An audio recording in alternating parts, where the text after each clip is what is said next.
Hello and thank you for stopping by yet another edition of the Massachusetts Beer Reviews channel of YouTube. I am Thomas Metal 75. This is your Massachusetts Beer Reviews. We have a camera phone providing its flashlight for light on my Galaxy Tablet A from Samsung. Massachusetts Beer Review. Craft beer. Saw this at a local store and I was intrigued. Almost dropped the can. This is Farmer's Fresh. This technically, it's a little weird. Technically, on their website for the FortcHill Brewery, they talk about this being brewed as a Kolsch, but because of its hopping, they're calling it a sessionable IPA at 5% alcohol by volume and 40 IBUs. FortcHill Brewery, I did their Jigsaw Jazz, which is a double IPA in the New England style category of IPAs. Go look that one up on my channel. For those of you that have not seen that, this is canned and brewed and canned by 1776 Brewing Company, Inc. That's their legal name, but they are considered FortcHill Brewery at 30 Fort Hill Road in East Hampton, Massachusetts. And the reasoning they choose East Hampton, Massachusetts is for the water. And they go with the Reinheitsgebot, 1516 purity law of beer in Germany. Only use hops, water, yeast, and malt. That's it. They say with a focus on sessionability, we took fermentation strategies from lagers and applied them to this ale. The old world brewing of this beer would typically produce a Kolsch, but our aggressive approach to late hopping pushed this brew into an American session IPA. Over 100 pounds of hops were added in the last 2 minutes of the whirlpool. The result is a juicy session IPA bursting with citrus hop notes. FortcHill Brewery, I don't know how big their distribution is. Hello, John and Neil. He says he's never had this one, and I don't know that you might ever have this beer unless you come to New England. So let's try a Kolsch Gone New England Session IPA due to its hopping. You can't even see this beer. I'm going to try to put the can.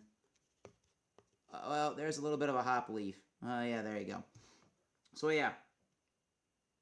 In some light, you get hazy white head, hazy beer.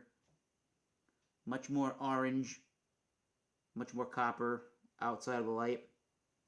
Popping and fizzing. And yeah, lots of haze and particles. Yeah. Tropical juicy notes are there. It smells great. Mangoes, pineapple, grapefruit, orange. The big three for me. Mangoes, a little bit of a lemoniness, a little bit of a white bready note.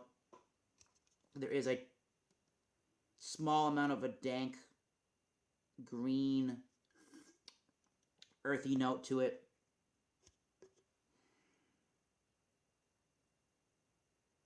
Zesty New England IPA. Cheers. Let's see how much Farmer's Fresh tastes like a Kolsch or how much it just is a New England IPA.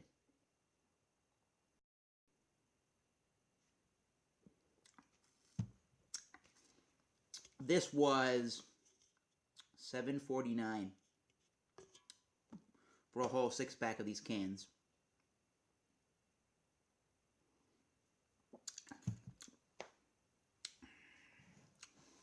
Very clean, very crisp, not overly crisp.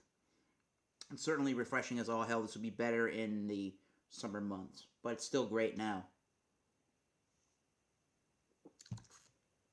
It is grapefruit and pineapple and orange forward. There's lemoniness underneath it. There's a sweet white bready malt. There's a little touch of a chalkiness to it, to be completely honest.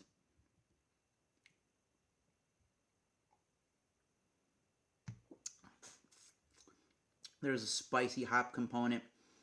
There's a layer of a dankness to it. There's that onion and garlicky note and a little bit of a oily sensation to it. It is straight up medium, but those dank and the oily notes are very light in this particular brew. Not as clean, not as dry, and not quite as refreshing as a Kolsch.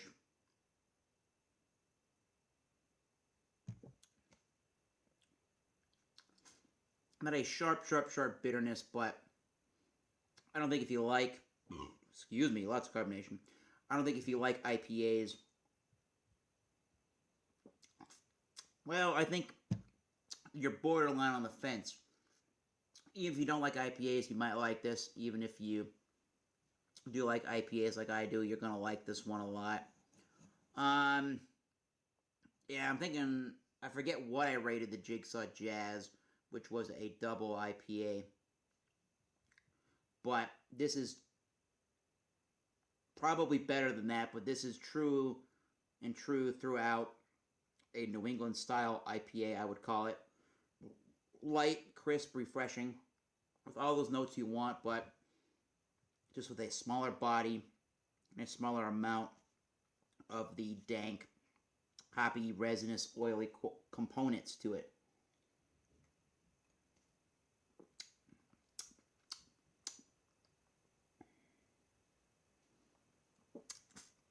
There's a touch of a fluffy component. They might use a white wheat malt, which is preferable. I think they could use,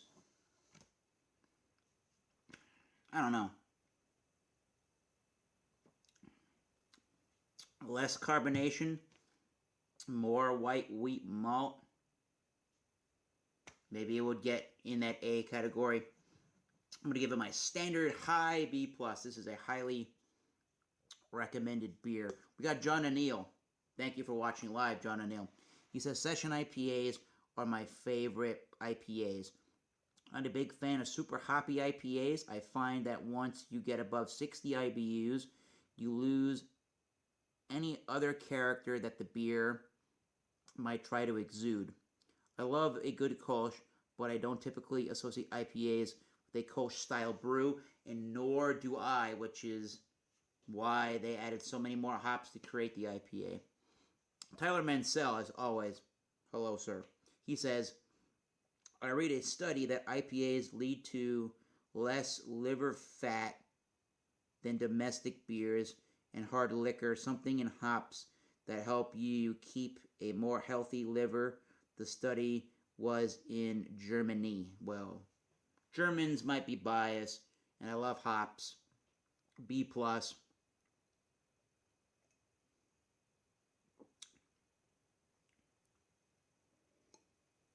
I think I want a bigger, for me, I want a bigger, fluffier mouthfeel. I want more juice. But then again, I should just drink fruit juice if I want that.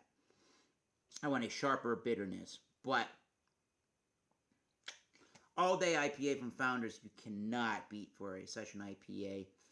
I do have Super Session number 8 to review, maybe tomorrow. But from Lawson's Finest Liquids, they make some damn good session IPAs.